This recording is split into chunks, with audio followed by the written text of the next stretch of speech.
Alright folks, welcome to my budget template video.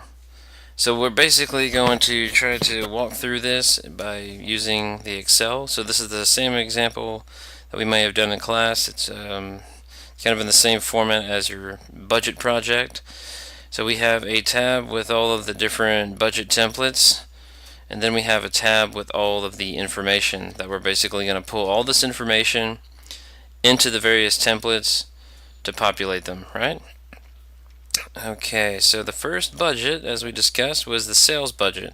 So it's going to be simply units times sales price equals our sales in dollars. Okay, so let's go pull over the units, go into press equals to open a formula, go over here to the tab, and then scroll around or click with the mouse until we see oh, there we go, budgeted drill sales. So there's 20,000 drills being sold in January. Gonna have that selected, press enter. Then we're gonna do the same for February and March. So press equals, go find the unit sales for February, 25,000, press enter, and voila. And then we'll go into March, press equals to open a formula, go over to the info tab, look for the March units, and there they are.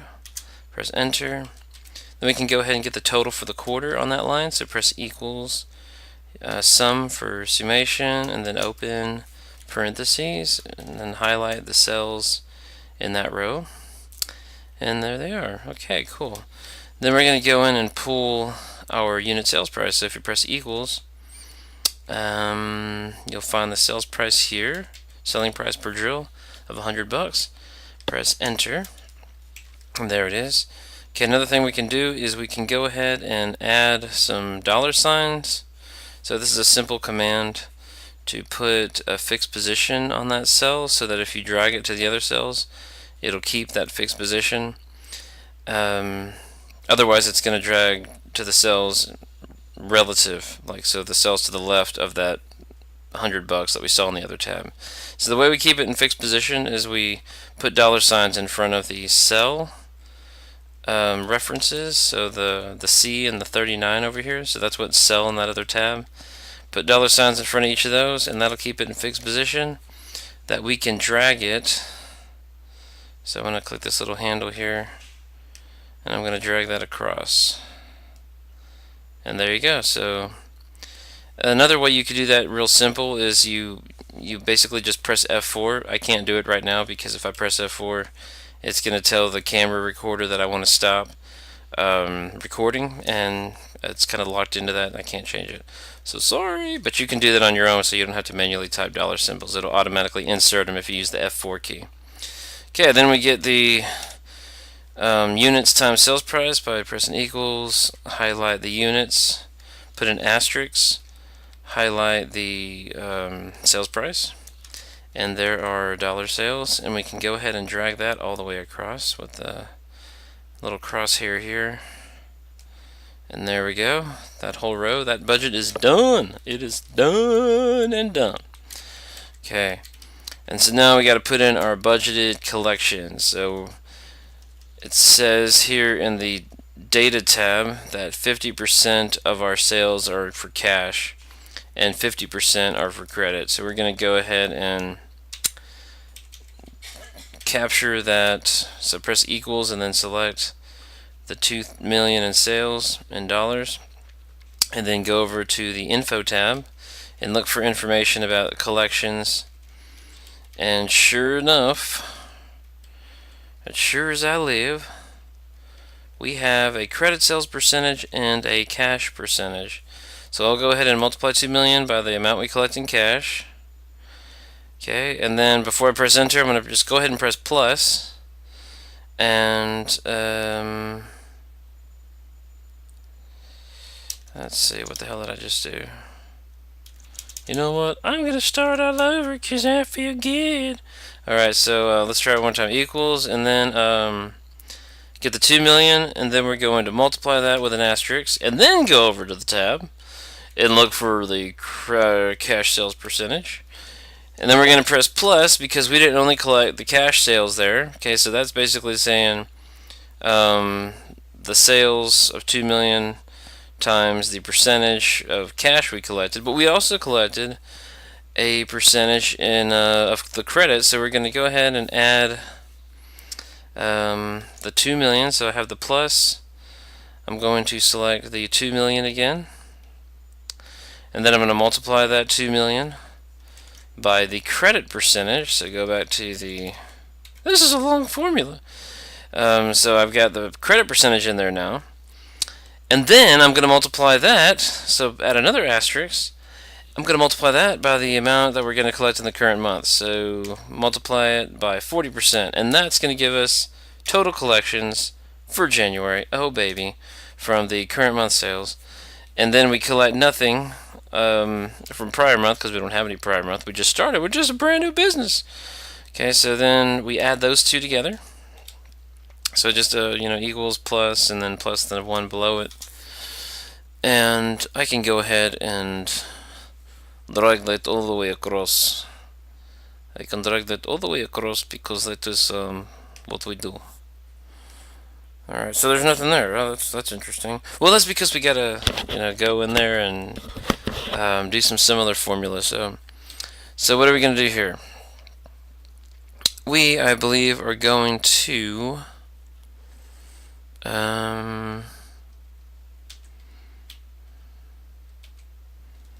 okay, let's do the same thing.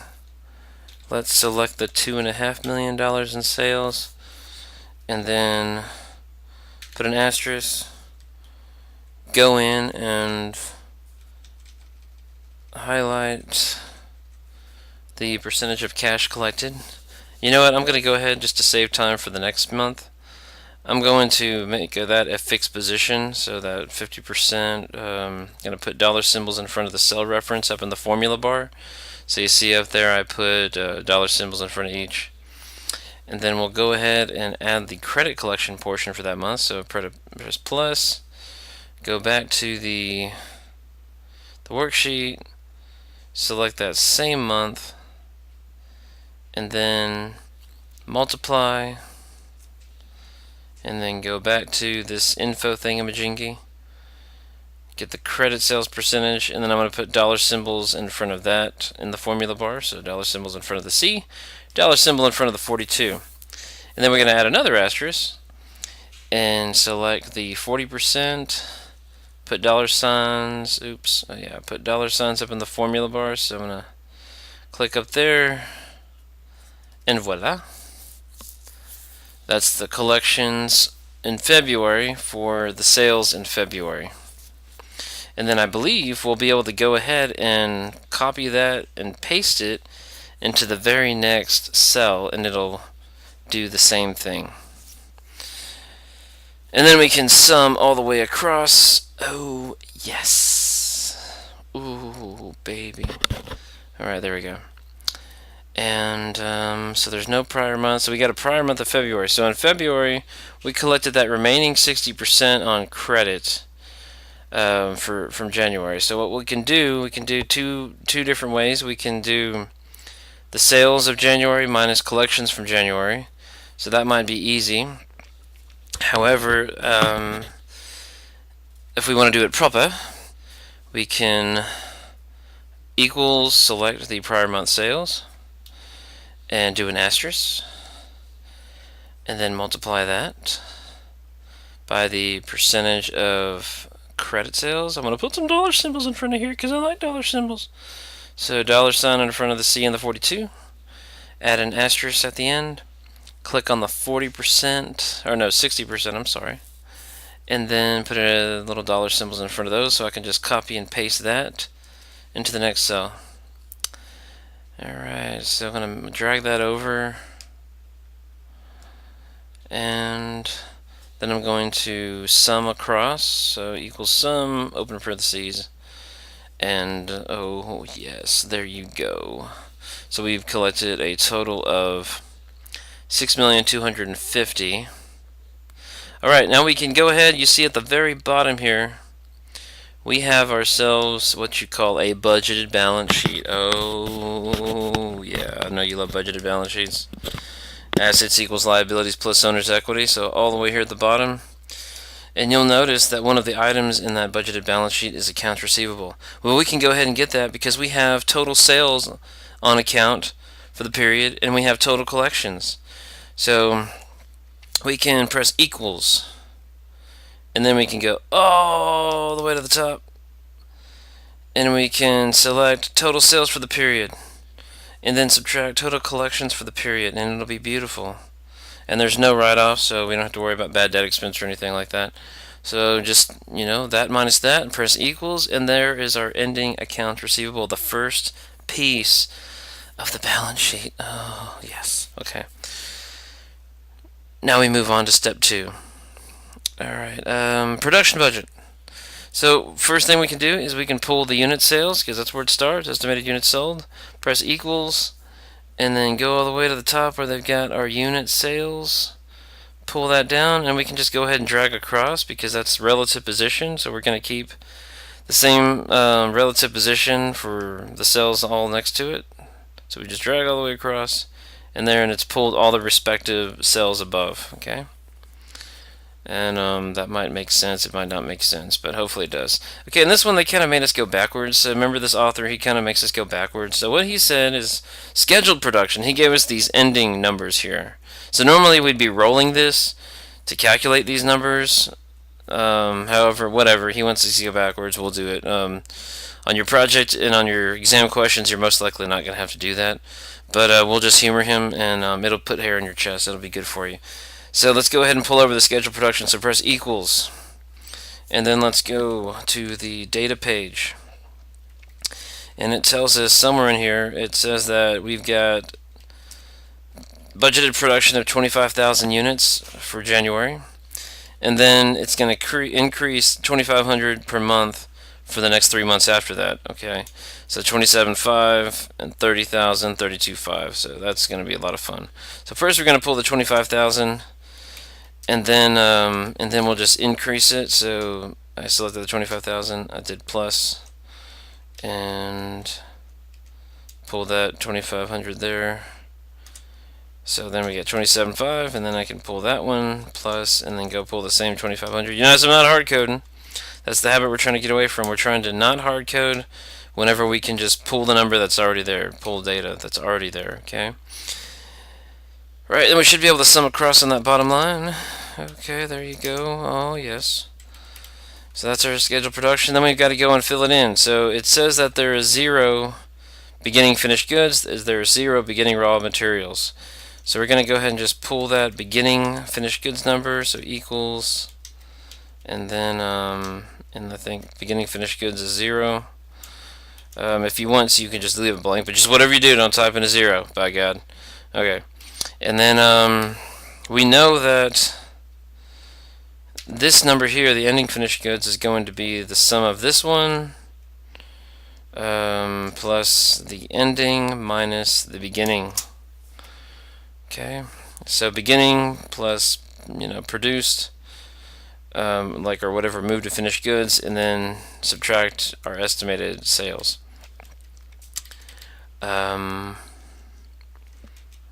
Same thing here. Okay, so we need to pull over. Remember, ending finished goods becomes beginning of the next period. So yeah, ending becomes beginning of the next period. So we can do the same thing we did for January. We said, okay, well, I know that how much I produce plus how much I started with minus how much I sold has to equal the ending finished goods. Okay, so remember that base we discussed in class, the base, beginning plus additions equals subtractions plus ending. So same logic. And then beginning is going to be the 7,500 from the prior period, and then we can just copy what we did in February, and then voila, there it is. Okay, and then we're going to pull over the ending finished goods. So remember, the ending of March is the same as the end of the quarter, and then also we're going to pull the beginning, which beginning of January is the same as the beginning of the quarter, and then that last part should roll. Now the only thing I kind of didn't do is I didn't do the units available, which we should. So that's going to be our cells.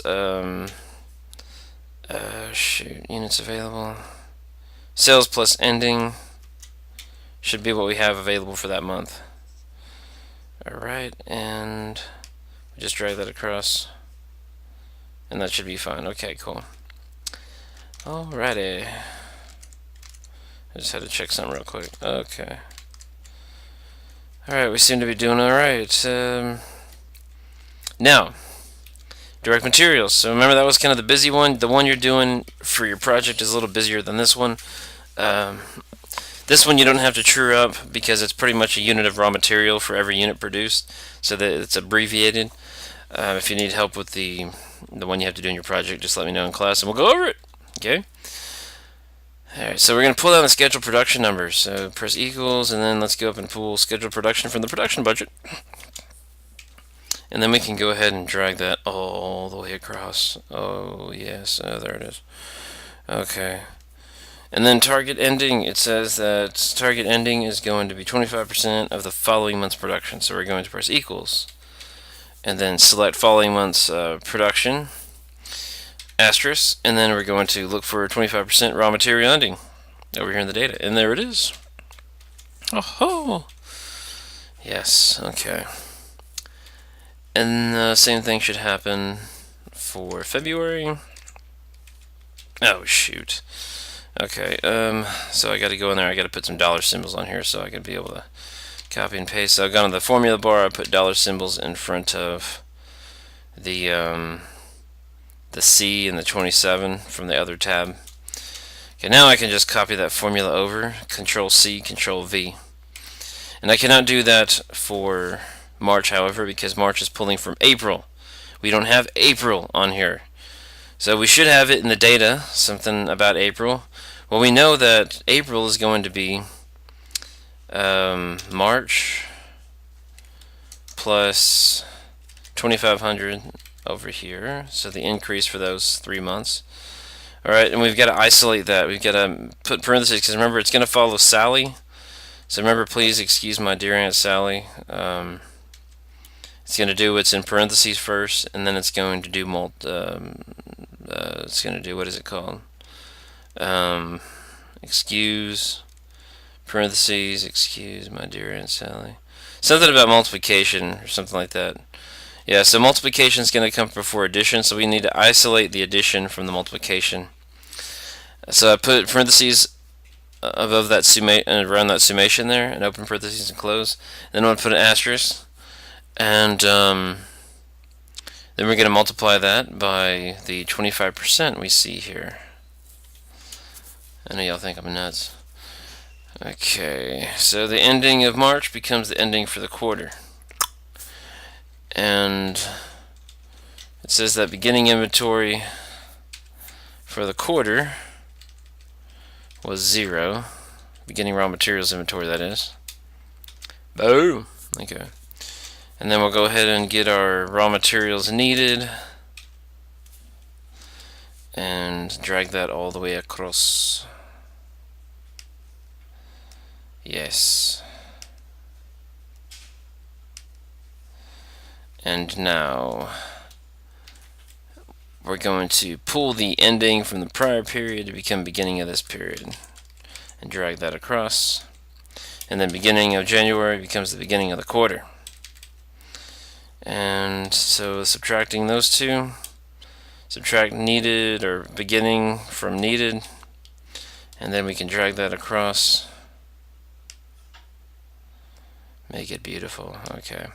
Then we'll go and pull the cost of raw materials per unit, so equals, look for the $40 here, put some dollar symbols in there to keep that in a fixed position as we drag it to other cells. So I'm going to put a dollar symbol in front of the C and the 25. And now I can just drag that 40 across. Oh, yes. And I know I need to multiply the units of raw material purchased by the cost per unit to get total purchases, and then I should be able to just drag that across. Oh yeah. Alright, are you having fun or what? Are you having a blast? A blast. Okay. Oh shoot. Oh, I shouldn't have shown you this. Okay, this is black magic here. Okay, so it says that we're going to pay for our purchases in the month following.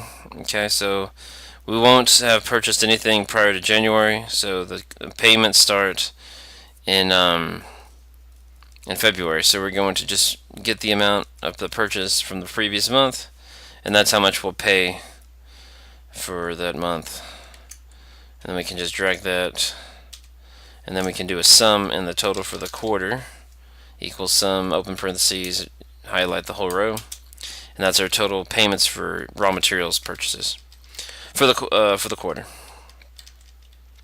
Direct materials budget. So this is another area that starts with production numbers. So we've got to pull the scheduled production numbers from way up here in the production budget.